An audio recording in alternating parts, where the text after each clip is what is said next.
وبركاته. ربكم بخير. هنعمل مع بعض بقى تفريز الفاصوليا. تفريز الفاصوليا الخضراء بطريقة سهلة، مش هنسلقها ولا أي حاجة، هنشيلها زي ما هي كده.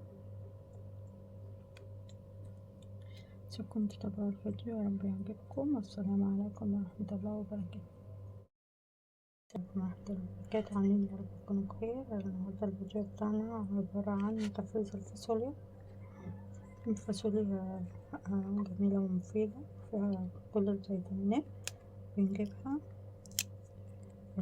نقطعها كده من الناحيتين، وبعدين بنغسلها ونقطعها وننشفها ونشيلها زي ما هي كده، مش ولا بنطبخها ولا بنسلقها ولا اي حاجة، زي ما هي. وبنخرجها من الفريزر وهي متجمدة على الطماطم على طول، على الصلصة. انا هنا عملت منها شوية والباقي هفرزه. يعني كل مرة احنا نبقى مثلا عندنا هنجيب حاجة نجيبها بزيادة، نعمل منها على قد ما احنا عايزين، والباقي بنشيله ونشيله حتى مجرد كيس بس بنشيله في الفريزر، ويكون كيس على كيس، هيبقى معانا وجبات، وهيبقى معانا يعني بدل ما نجمع كل مرة واحدة نجمعها واحدة واحدة كده، هنلاقي في الفريزر اتجمع معانا بقى. ممكن نشيلها رمضان لأي حد مثلا جالنا فجأة. هنا بقى الفاصوليا الأول هنقطعها، هنقطع الجزء ده هنا،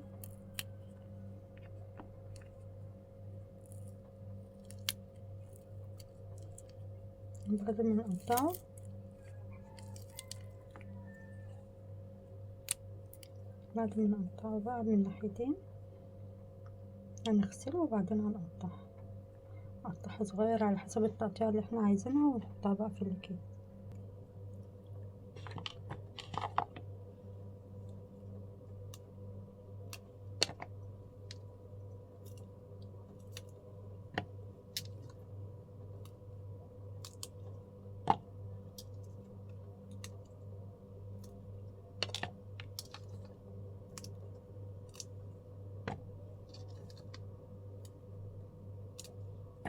ممكن نعمل منها كذا كيس نشيله. يعني احنا هنعمل على قد الأفراد عندنا، على عدد الأفراد.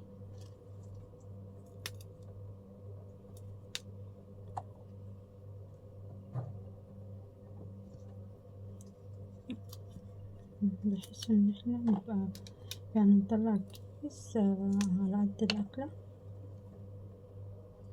على قد الطبخة. ما نعملوش بقى كلها مرة واحدة ونطلع، وبعدين ناخد ونرجع تاني نفرزها.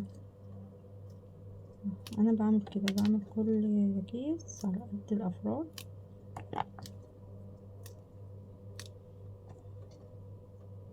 وجبت عملت منها وشلت بقى، شيل منها ده ممكن يعمل لنا كيسين.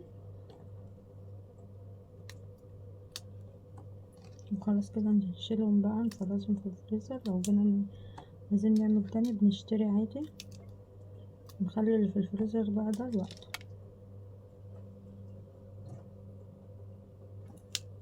بنخرجها مجمدة على الصلصة على طول.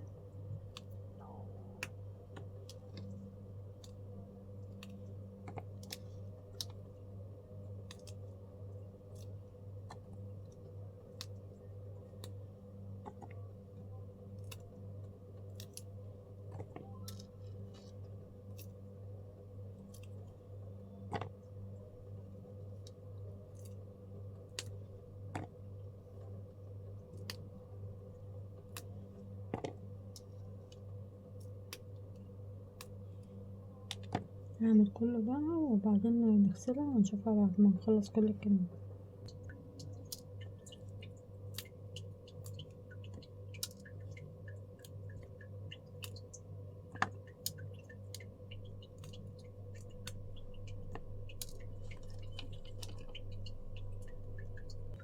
كده عملنا كمية. نحطهم بقى في المصفى هنا وهنغسلهم كويس وهنقطعهم بقى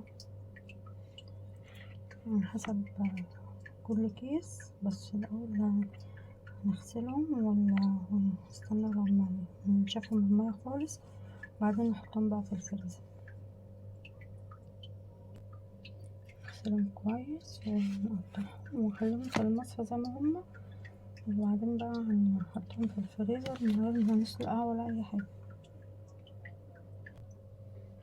نحطها في مصفى ونقطعها على حسب ما احنا عايزين، سمبوسة أو كده صغير، وهنخليها لغاية ما تتصفى خالص، وبعدين نحطها بقى في أكياس على حسب كل طبخة.